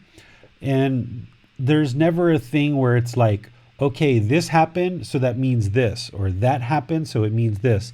All of these things are just kind of the miscellaneous sensations that the mind is going to produce in the body. And you just can't be attached to it. You can't hold on to it. Don't try to search for any particular meaning. Like, what does this mean? What does this mean? I've got to get the meaning for what does this mean. If you hold on to that, that's craving, that's longing, that's a strong eagerness. It's just going to cause discontentness in the mind. Just recognize that the mind is going to produce all this erroneous and miscellaneous sensations in the body. Don't get attached to them and just keep on going. If you're feeling pressure in the head, pressure in the skull, if you're feeling sensations in the body, just don't attach to it. Just keep on moving, keep on staying focused on the goal, and just know that all of these things are impermanent. They will come and they will go. They will arise and then they will cease. Don't fixate the mind on it. Stay focused on your meditation practice. Stay focused on the breath and just keep going towards the goal, which is full liberation, full enlightenment, complete enlightenment as an arahant. That's the goal. And just stay focused on that. And we have no more questions at this time. Okay. So now we're going to move into the next slide. And just for anybody who's a little bit sensitive, I'll just let you know that this next slide is a little bit graphic because we're going to be talking about this meditation of eliminating sexual craving. And the way that the Buddha suggested that we do that is he suggested that we develop the perception of unattractiveness of the body. And the way that we do that is meditate with the image of a dead body, a dissected body, or even some people will meditate at a temple with the actual corpse itself. So I'm going to change the slide here, but just realize that there's a dissected body that we're going to be looking at here. So here, this is the Buddha's words where he says the perception of unattractiveness should be developed to abandon lust. Lust here is craving, central desire. Okay? So the way that we do this is we actually meditate on a corpse of a body. That's how we develop the unattractiveness of the body. So this is a meditation where you get a picture, and there's plenty online now that you can download over the internet. In the old days, before the internet existed, you could go around in Thailand and you would actually see vendors selling pictures of dissected bodies. And you could actually get these laminated. You put them in front of you and you meditate looking and staring at these pictures with your eyes open. So you would still do breathing mindfulness meditation the way that I've taught in the past, but rather than closing the eyes and just focusing on the breath, you leave the eyes open and you focus on the breath. And you stare at this body until you develop unattractiveness of the body. This is how you bring that sexual craving down to more of a moderate feeling, or ultimately eliminate it 100%. Because what the Buddha talked about in his teachings is the reason why we have sexual craving is because we don't have the proper perception of the actual body.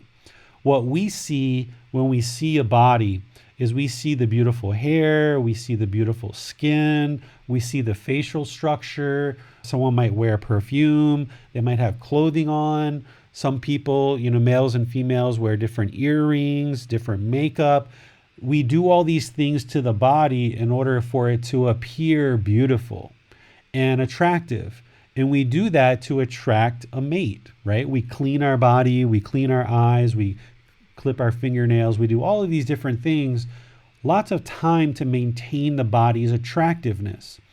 But what the Buddha was explaining was if we truly understood the real reality, right? If we eliminate this delusion or this ignorance or this unknowing of true reality of what the human body really is, then we can develop this perception of unattractiveness. Because if you think about the human body, it's somewhat disgusting, right? Sure, there's lots of beautiful people in the world, but the human body by itself is quite disgusting, right?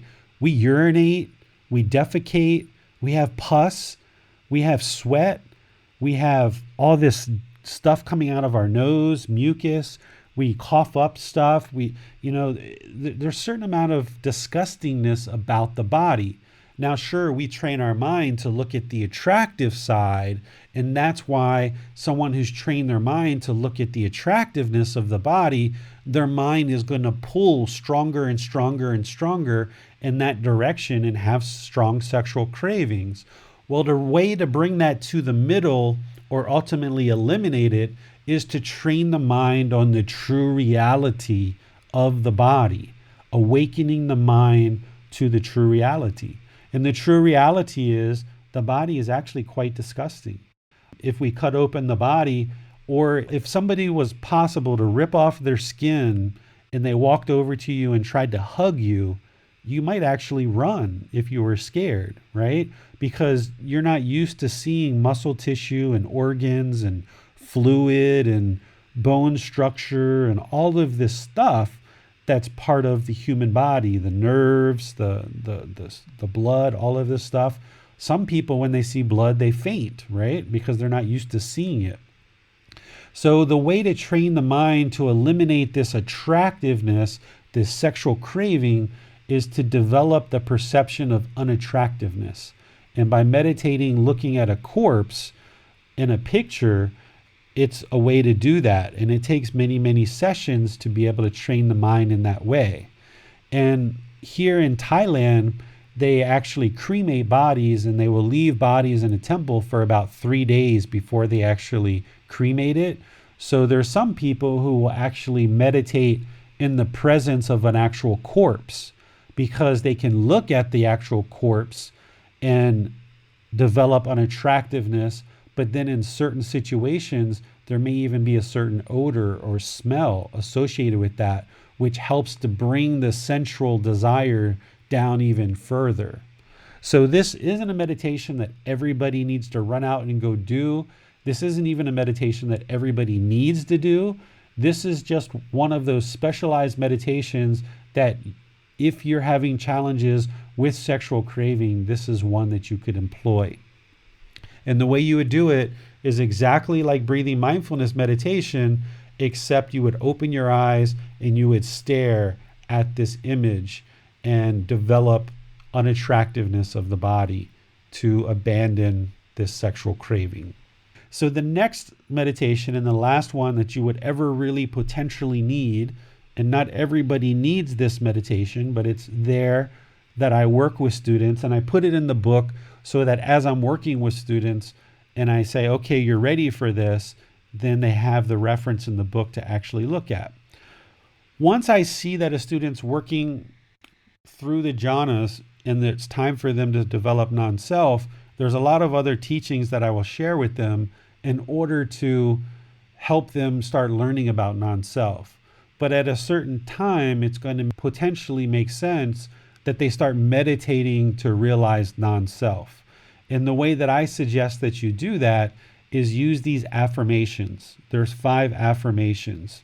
So just like I've taught loving kindness meditation in the past, where you do breathing mindfulness meditation first and then move into affirmations with loving kindness meditation, instead of doing loving kindness meditation, you would do these affirmations instead. And what the Buddha's words are here is he says, the perception of impermanence should be developed to eradicate the conceit, I am, right? Like, I am here. This is mine. This is my daughter, my son, my computer, my house, my car. We use all of these words that we tend to hold on to things. This is my wife, my husband, my boyfriend, my girlfriend. And when we think that way in the mind, it can become jealous very easy. It can become offended very easy. It can become discontent very easily because everything's mine and we're holding on to it very tightly. We don't want to let go. So prior to realizing non-self, there's a lot of other work that you need to do, but eventually you will get to the point where you may need this meditation, and that's where I would potentially recommend it for you. And what you would do is you would do your breathing mindfulness meditation, and then in the mind, you would repeat these affirmations. I am not the body. I am not the body. And you do it on the out breath. I am not the body. And in the mind, you're thinking, I am not the body. I am not the body, right? This body is not you. You are not this body. You are not the mind. I am not the mind. That's not who you are, right? The mind is the mind. It's separate. There's thoughts, there's feelings that come into the mind, but that's not you. That's not who you are. You are not the frustration. You are not the anger. You're not the irritation. You're not what the mind develops. All of the thoughts and feelings that arise in the mind, that's not who you are. So you repeat this affirmation, I am not the mind, repeatedly over in the mind. And then you repeat the next one. There is no self. And this is why you need some training before you get here. All of this stuff isn't going to make sense to you if you just try to do it right now. You need a bunch of training to understand what this means when you say in the mind, there is no self.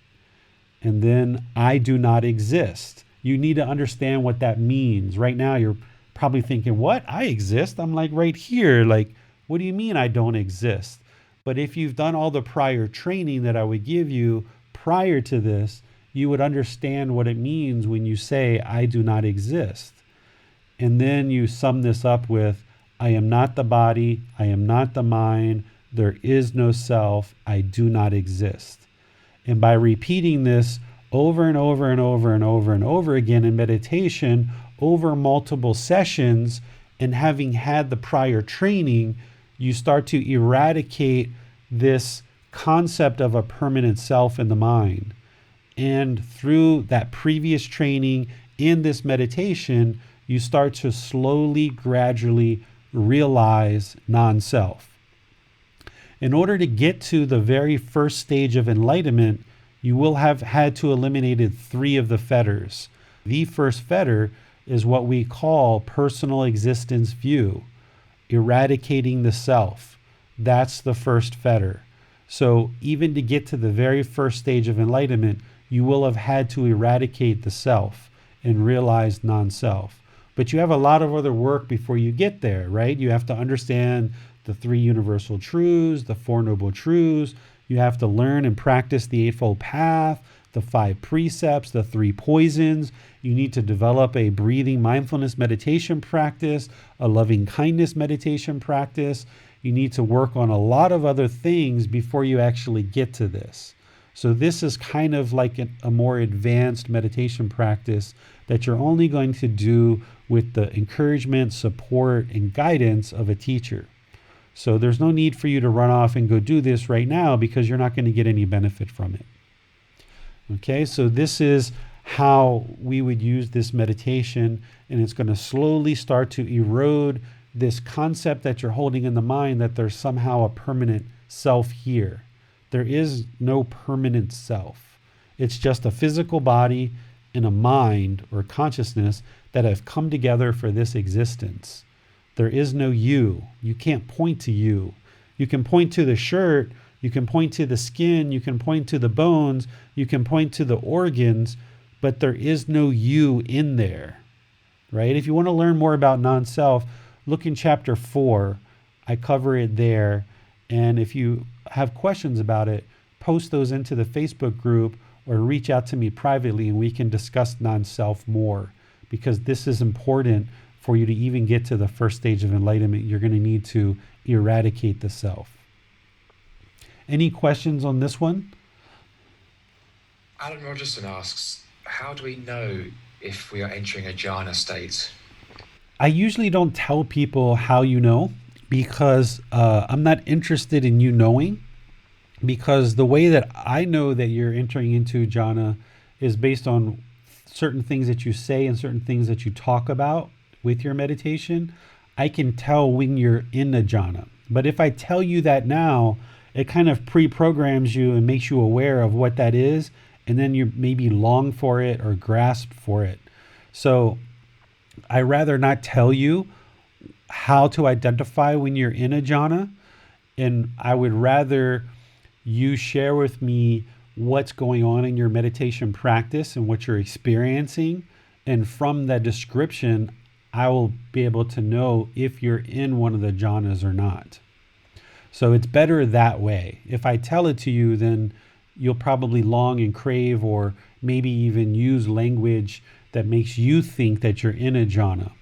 It's better to actually not know. The Buddha did give some description of what the jhanas are.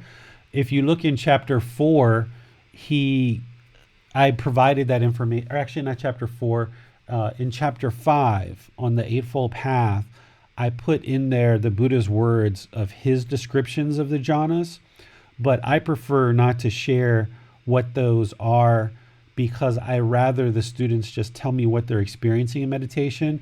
And then when I hear certain things, I'll know that you're in certain jhanas, and I'll be able to further help you along based on where you're at. But that wouldn't be a valid way to know whether you're in the proper jhana or not if I tell you how I know that, or what to expect.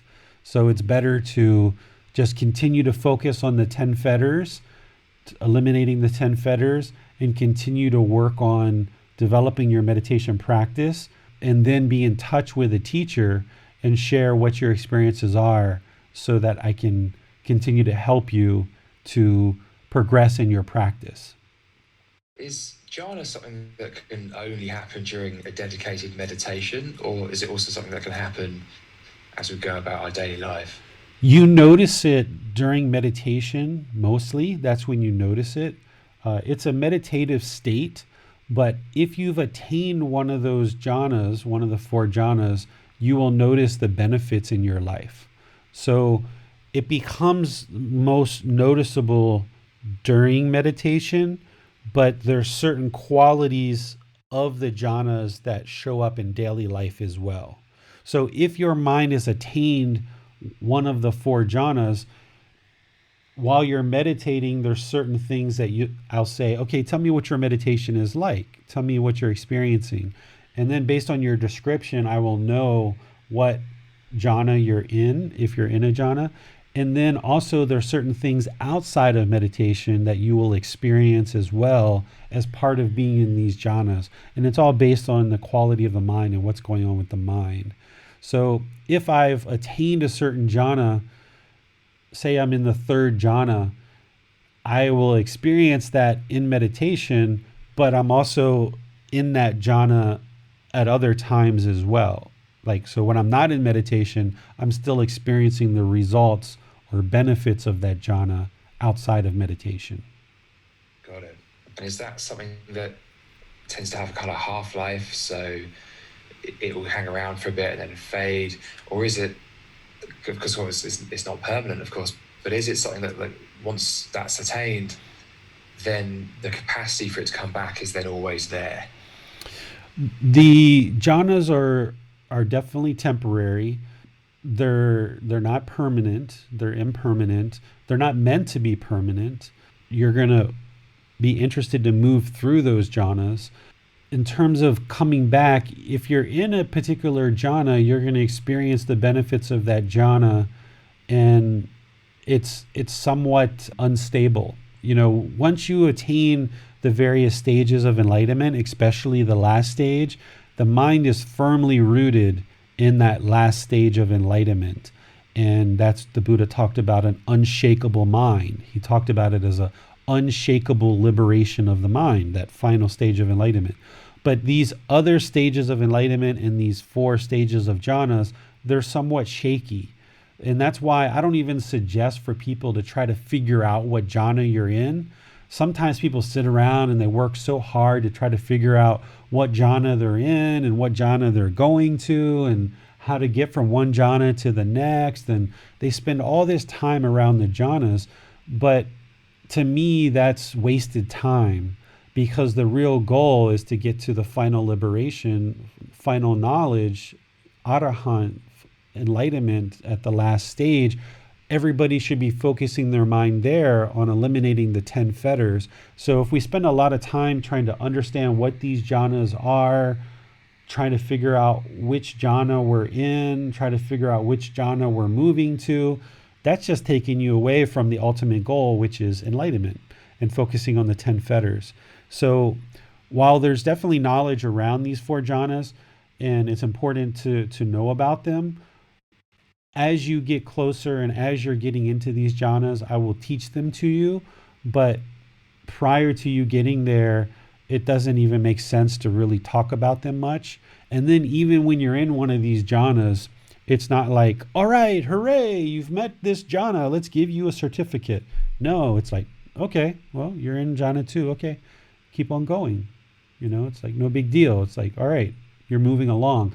When the jhanas start showing up and you start seeing this in your meditation practice and in your daily life, it's kind of like an indication that all things are kind of firing on the right cylinders. You've got the right gasoline, you've got the right oil, you've got the right filters, you got the right tires. This car is moving forward because we're seeing this forward progression. We're seeing the jhanas are starting to be developed in the mind. But it's not time to celebrate. Even when you get to enlightenment, it's not time to celebrate. There's no like amazing ecstatic celebration when you feel like you've gotten to enlightenment.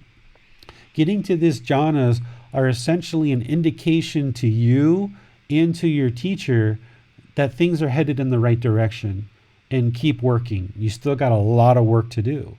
You're not done by any stretch of the imagination. You're really almost kind of just getting started when you start hitting these jhanas, because now all things are firing on the right cylinders. So I don't spend a lot of time teaching these jhanas and trying to figure out which jhana you're in, because they're not permanent. The goal is to get you to enlightenment. And the more time we spend talking about the jhanas, the less time you're going to be spending training and working towards arahant. So it's better to just move right through it. because they're shaky, they're unstable, they're impermanent. It doesn't really benefit you to do a lot of work to figure out all these jhanas. Thanks for that, David. We have no more questions. So let's move to the next one, which is starting and conducting meditation. Okay. Here I went through a bunch of different things in the book towards the end of this chapter to really make sure that you understand meditation more in depth. The first one I talk about is the mind is the boss and the body is the employee. I've talked about this in other talks as well. Essentially, what you're doing in meditation is you're using those 4 positions that the Buddha shared in order to put the body in comfortable positions, but not luxurious, so that you can access the mind, right? How do you get to the boss? You got to go through the employees, right? You always got to go through the employees to get to the boss. So you've got to go through the body to get to the boss. This is why if you're feeling pain, or like one person was asking about numbness in the feet, if you're feeling any of these kind of painful sensations or numbness in the body, you've got to fix that. You've got to appease the employee, the body, in order to get to the mind, the boss. So you can read about this in the chapter, and I talk more about this, about how the mind is the boss and the body is the employee, and we have to kind of appease the employee, appease the body in order to get to the mind and train the mind. The second thing here is I want to make sure you understand setting up mindfulness in front of you. These are the Buddha's words. These aren't my words. Mindfulness is awareness of mind. And what the Buddha said is prior to meditation, we need to set up mindfulness in front of us. Essentially, what you need to do is you need to build awareness of mind prior to meditation. You don't want to just walk in and plop down and do meditation. You're probably not going to get the most results and most benefit out of that. Probably what you want to do in order to appease this body, the employee, to get to the mind and set up mindfulness in front of you is you probably want to make sure you go to the bathroom, empty out the organs, urinate, defecate, whatever you need to do. You may need to do a little bit of a stretch. Who knows? It's up to you. Some people choose to do a little bit of prayer, maybe not, depending on what your practice is. You want to get your body nice and comfortable. You may want to do some chanting, which is what I use as part of setting up mindfulness in front of me. Maybe not. Maybe chanting isn't your thing. But you want to do something to ease the mind into meditation, kind of coax it into meditation. Because if you just walk in the door and just plop down and try to meditate, you're probably not going to get the same amount of benefit as if you follow what the Buddha is teaching you here, which is set up mindfulness in front of you. Become aware of the mind. Set that up in front of you as part of preparing the mind for meditation. So how you do that and what you choose to do is totally up to you. I put in the book what I do in order to set up mindfulness in front of me, but that's unique to me. It doesn't necessarily mean that that's what you're going to do. And I even share that in the book. I say, I'm sharing this not as a way to tell you to do all these things that I do, but just as kind of a example of the diversity of things that you could do. And you choose what you think is best for you to kind of set up this mindfulness, awareness of mind, and ease the mind into meditation. The third thing, and hitting on the question that was asked earlier, is kind of like time, frequency, and schedule of meditation. This is by far the most common question asked about meditation, is how long should they meditate, what frequency, and what kind of schedule? The answer here is that there is no special allotted time to meditate. There is no set fixed frequency or set schedule. Everybody's going to be different. Every day is going to be different. If you try to set up a set fixed time or a set frequency or a set schedule, that's just looking for permanence. The mind is craving permanence. This is the whole problem with the unenlightened mind, is it's always going to try to latch on to something, and it's always going to try to have permanence. So what you need to do is you need to throw that out the door and eliminate that craving for the mind to hold on to something fixed.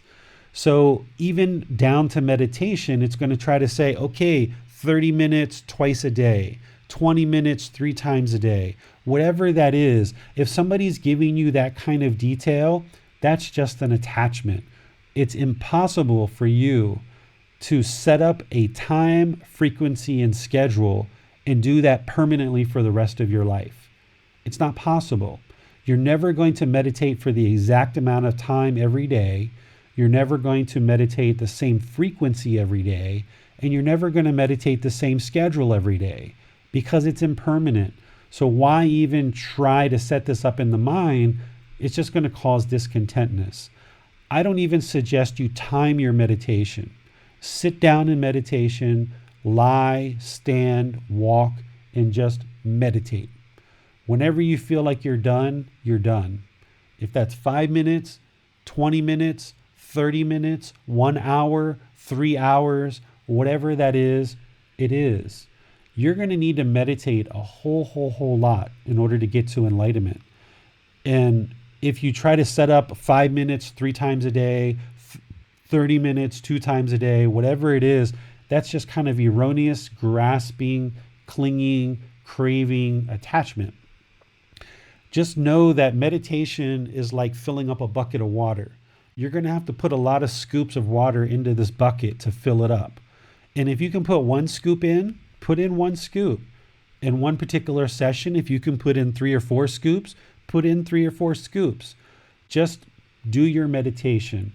Don't be fixed, because if you set a certain time, say 30 minutes, the mind is either going to be short of that and you're going to beat yourself up because you only got to 15 minutes. You're going to feel guilty and shameful that you didn't get there. Or you're going to want to do more than 30 minutes and you're deep in meditation and then the alarm goes off. Beep, beep, beep, beep, beep. Oh, if I would have just not set the alarm, I could have gotten more benefit. So why set up this alarm where you're trying to determine the future? Even 30 minutes from now, that's the future. The goal is to be in the present moment. Focus on the breath. Train the mind to be in the present moment. If you're setting an alarm for 10, 15, 30 minutes from now, you're trying to determine the future. You don't know what the future is going to be. So don't try to set up an alarm. Just let it go. Just meditate for as long as you need to. Because even if you set that alarm, you're probably going to be sitting there in meditation. Is it 30 minutes yet? Is it 30 minutes yet? Is it 30 minutes yet? And the mind's just going to keep cycling and craving. And it's not beneficial to the mind. So just get rid of it. If I were you, I would set up at least once a day where you're meditating, either morning or evening. Build that up and meditate for longer and longer periods as you go throughout your life. At least once a day for longer and longer periods. As that becomes more stable and more steady and you develop your practice, move that to twice a day if you can. I always suggest morning and night. What you'll notice is morning is going to set up your day really nicely. Nighttime is going to help you sleep. And then you'll wake up refreshed and do another meditation session. But you have to build up to that. You have to slowly build up to that. And then if you want to do like Gotama Buddha did, is he meditated 3 times a day, morning, middle of the day, and evening. That will absolutely produce the best benefits for you. But again, you may have to ramp up to that. And when you choose to do that or how you choose to do that is completely up to you. If you want to come out of the gate and try to do 3 times a day right from the beginning, go for it. More power to you. But if you want to kind of do like a more slow, gradual ramping up, just start with once a day in the morning or the nighttime. Do that for a few weeks. See how that affects your mind. Expand the amount of time that you do each session for longer and longer periods. And then when you start seeing the benefits, move that to twice a day. And then if you like, eventually move that to 3 times a day. There's some days where I meditate once a day. There's some days I meditate twice a day. There's some days I meditate 3, 4, 5, 6 times a day. There's an occasional day where I don't meditate at all. And I don't feel guilty. I don't feel shameful. I don't feel bad about that at all. I just make sure the next day that I get 2, 3, 4 meditation sessions in. So this idea of having a set time, frequency, or schedule, it's impossible for you to stick to that It's just going to cause you discontentedness. So just slowly ramp up your practice where you're starting with once a day, move to twice a day, and then if you'd like to do 3 times or more, you're going to notice more benefit with that. Okay? And always work to expand your amount of time for each session. Fill up this bucket of water.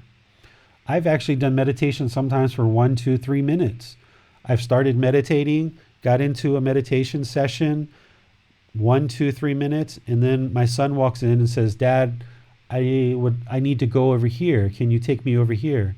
And if it's something important, then sure, I just stop and go take him. Whereas if I'm attached to meditation, I'm going to be angry. I'm going to be discontent. I'm going to be frustrated. I'm trying to hold on to meditation too tightly. But if I recognize that everything's impermanent and he's got an important need, then I will just go take care of it. Hey, I got 1, 2, 3 minutes of benefit. I can always restart my meditation another time. So don't grasp and hold on or have attachment or craving even for meditation or for a specific time, frequency, or schedule of meditation. We already covered sleepiness during meditation and how to remedy that, how to use it for your benefit in certain situations, or how to remedy that as well. So I won't go through sleepiness during meditation. We've already covered the physical sensations in the body as part of meditation, so I'm not going to cover that here. And then let's cover meditation with external stimulus. Sometimes people learn to meditate with phone apps or music or mala beads or gongs or different things like this. Those things may be helpful at certain times, but 80 to 90% of your practice should be just the body, the mind, and the breath. If your mind is attached to meditating only with an app, that app is impermanent. If you develop your meditation practice only around this app, when that app's gone, you're not going to be able to meditate because it's gone. You haven't developed a practice that's just the body, the mind, and the breath. Or if you're used to meditating with a certain type of music or certain beads or any particular external stimulus, then your mind is essentially craving this external stimulus, and it can't be peaceful, calm, serene, and content with joy to meditate unless it has this external thing. These external stimuluses are just cravings, desire, attachments that the mind is clinging to and holding on to, and it can't meditate unless it has them. So don't train your mind to meditate based on music or apps or mala beads or gongs or things like this. If you're currently meditating that way, okay, that's fine. It's gotten you to this point. Now what you need to do is slowly, gradually move your mind away from that, where maybe one session you use it, one session you don't. One session you use it, one session you don't. Then use it for one session, don't use it for 2 or 3 sessions. Use it for one session, don't use it for 2 or 3 sessions. And slowly move your mind away from these external stimulants, because these are cravings, these are attachments, these are desires that the mind's trying to hold on to. And it would be much more beneficial for you to develop a practice where it's just your body, the mind, and the breath, because you know you'll always have those things with you until your very last breath when you die. That's when you'll eliminate the body, the mind, and the breath. These things will break up. It's called the breakup of the body, where the body and the mind separate. So if you develop a practice in this way, where it's just the body, the mind, and the breath, then you can meditate anywhere at any time. And that's what you're going to need as you move around this world and you're on vacation or holiday, or you move from one place to the other, or you end up in a hospital or different things. You need to be able to meditate on a consistent daily basis. And if you develop a practice around the body, the mind, and the breath, then you can meditate anywhere, anytime. And this is really beneficial to train the mind in this way. So if you're meditating with external stimulants now, slowly move your mind away from them and develop a practice where it's just the body, the mind, and the breath.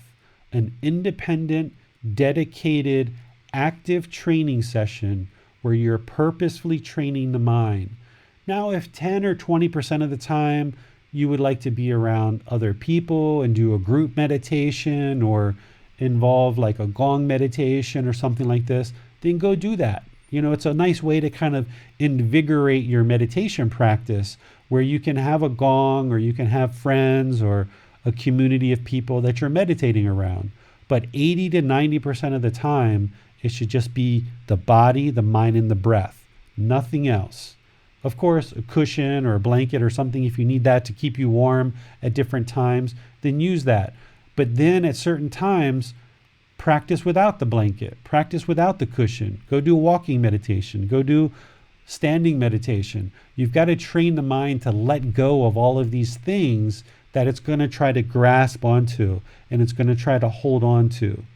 Sometimes if you're used to meditating in the dark and that's what the mind holds on to, test the mind, turn on the light sometime and meditate in bright light and test the mind. Do that for a week or two. Anything that you see the mind's holding on to and it craves it for comfort, it craves it to be pleased, it craves it to have this pleasure in the mind, try to eliminate it and mix up the variables. Try to introduce impermanence so that the mind learns that it's not going to always get what it wants. And by doing this, you're going to train the mind to understand impermanence. This is very important. Do we have any questions, Max? No questions this time. Okay, I think I just have one more here and we'll be done for today. Essentially, what I would like to end on is never give up. Never, ever, ever give up. Don't ever give up meditating. You need to practice consistently, regularly, be committed and dedicated to it. If you skip a couple of days because you're sick or you just forgot or it's been a couple of months or a couple of years since you've meditated and you haven't developed a practice, that's okay. No need to feel guilty or shameful or beat yourself up about that, but never give up. Always come back to meditation because it is training the mind through meditation that is going to allow you to eliminate certain qualities from the mind or cultivate certain qualities in the mind. You're going to need meditation. You're going to need to develop this practice of meditation. And as if you give up, you're basically kind of submitting that you're going to be reborn. And you're going to most likely be reborn into one of the lower realms. And as Gotama Buddha says, you will regret it later. So whatever you do in life, no matter where life takes you, no matter what the twists and turns, ups and downs of life are, never, ever, ever give up in meditation. In fact, if life becomes very difficult for you, if it's very challenging, if you're noticing you lost your job, if you're noticing that you're lonely and you're bored and you're sad and you're frustrated, those are the times that you should really rededicate yourself the most and actually commit yourself to meditating.